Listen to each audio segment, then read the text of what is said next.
So we knew that if we went to that forest and flushed them out, would degrade their capacity. No, the greatest challenge that you face, though, is the Fulani herdsmen today, which is being reported in just about every other media, that they are the ones perpetrating this crime. Which crime? Are they the ones? Which crime? Killing of people. No. Look, let me explain the three problems, and then you will get it in context. The cattle rustling and banditry is an essentially Fulani phenomenon. Okay, it is Fulanis, and we knew where they were, and we collaborated with the state governments surrounding that notorious forest range, Kamuku Kuyambana Forest Reserve, and said, look, this is a problem that we have to solve jointly. We collaborated with the cooperation of other state governments. We put together money and a military operation, flushed them out. Okay? And today we have over 300 young Fulanis between 18 and 30 in custody for kidnapping, for cattle rustling, and robbery. Okay? So that we understood. It was easy because there is one place. Okay. We followed that one up. When you understood the problem and flushed them out, did you subsequently find out that perhaps in that process, while they were flushed out, did they get involved in the other crisis which you're about to explain? Maybe they did. Okay, I will come to that, because we have this problem has multiple dimensions, and I will try to cover everything as much as I can. But I'm trying to classify the problems and tell you what we did. Okay, so to a large extent, we degraded cattle rustling. They moved on to kidnapping. Okay, we have addressed that to a large extent. It's more or less sorted in Kaduna. Unfortunately, because of weak law enforcement, there are copycat crimes all over the states now. I'm learning to my dismay that even in Lagos now you have cases of kidnapping, but this is what we did. Now, the second problem of the urban gangs we addressed, because the police and the SSS knew who these gangs were. It was just the capacity to bring them to justice that was lacking, and that was done. So to a large extent, we solved that. It still breaks out once in a while because drug addiction is a big problem, but that was sorted. The southern Kaduna was more difficult because we didn't understand it, and this is why we needed a high-profile committee like the Agwai committee to look at it, and they did. We established the committee in July. By the end of August, they submitted a report. They went round southern Kaduna, they talked to communities, they talked to everybody, and they came back with certain findings and recommendations, and the findings were very enlightening, even to me, who is Fulani. Okay, I'm 87.5% Fulani, I'm told by my parents. They found that there were three groups of Fulanis: the settled Fulanis, like me, that don't herd cattle, they're settled in one place, don't move around up and down. The semi-settled that live in Nigeria, they are Nigerians, but move their cattle up and down in search of pasture. And then there's the transhumans pastoralists that come from other African countries. Fulanis are in about 14 countries. All over West Africa, there is virtually no country in West Africa that is no Fulani minority or even majority. And under an ECOWAS protocol signed in 2003, these Fulanis take their cattle when the dry season in their country starts and herd them down to Nigeria, up to central Nigeria, okay, in search of pasture. And around March, when the rains start, they start moving back the same routes. And apparently, I didn't know this until I got briefing as governor, there are international stock routes mapped out from pre-colonial times that these transhumans herdsmen follow. Unfortunately, because of population explosion, we are 50 million at independence. Today we are nearly 200 million. Because of population explosion, urban development and farmlands have taken over some of these international routes. Okay, this is the basis for the clashes. Now, a herdsman in Guinea, for instance, thinks that he can follow this route, and as he's following the route, he meets a farm, and his cattle destroys part of the farm, and the farmer Because in any situation, have you gotten reports, intelligence reports, that perhaps the farmers also took the cows of the herdsmen?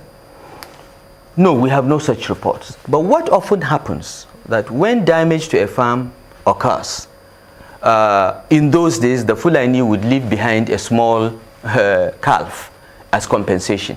So, you know, what I'm trying to say that in the past, there used to be a framework to settle these things, okay? But that framework has more or less collapsed. So, when we understood this, so Agwai Committee identified this and said, and they also found that some of what we're seeing in southern Kaduna were reprisal killings for what happened in 2011.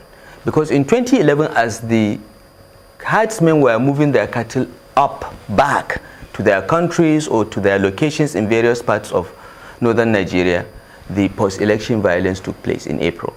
And many of them were trapped. They just happened to be there. And they were killed. Cattle, their livestock lost, and so on. And so some of them were coming back to do reprisal killings.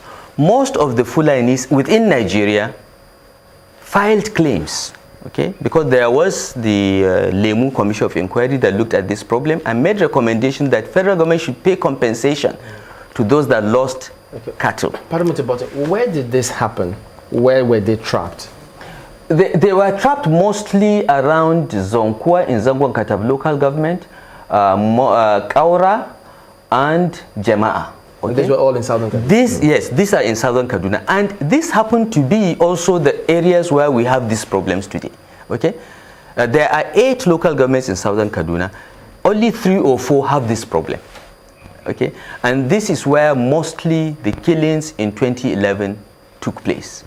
Now, after the Lemu Commission made recommendations and the Judicial Commission of Inquiry set up by Kaduna State also made similar findings, compensation was offered to those that were killed, displaced, and so on. And some of the federal government provided the money and compensation was paid. But of course, those that are in Guinea, in Mali, in Niger, cannot claim any compensation. They didn't even appear before the Commission of Inquiry. These are the people coming back to carry out reprisal killings. We'll come back and take a look at it from that perspective and find out what you also did to solve this problem. Do join us again.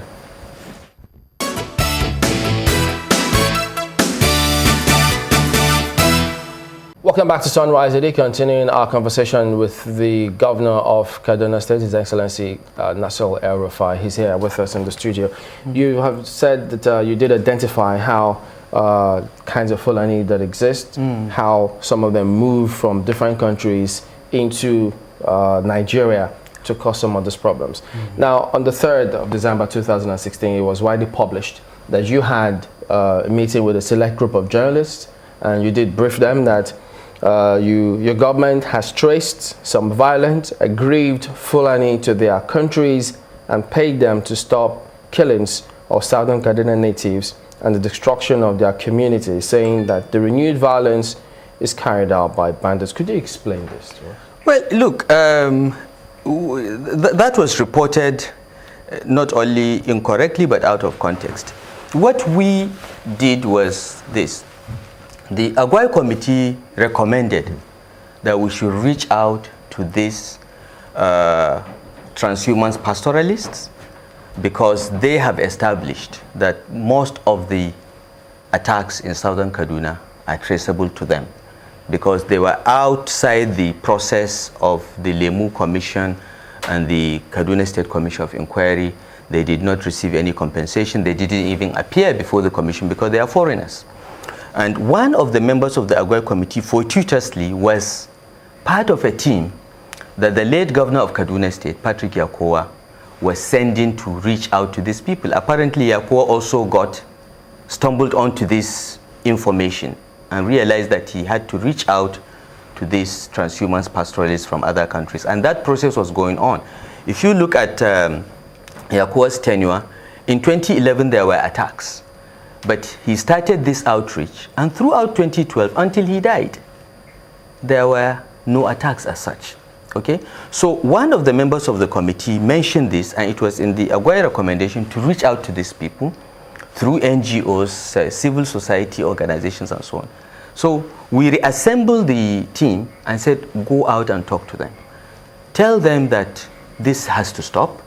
Tell them that we are willing to offer compensation for lost lives, for lost livestock, but it is senseless to keep killing people because you feel that you've been offended. So did they respond to you? Yes. Pardon? Yeah. Did they respond to you positively? They did. We sent a team and they went round, and by the time they made 3 or 4 such groups, the killing stopped. So between August, if you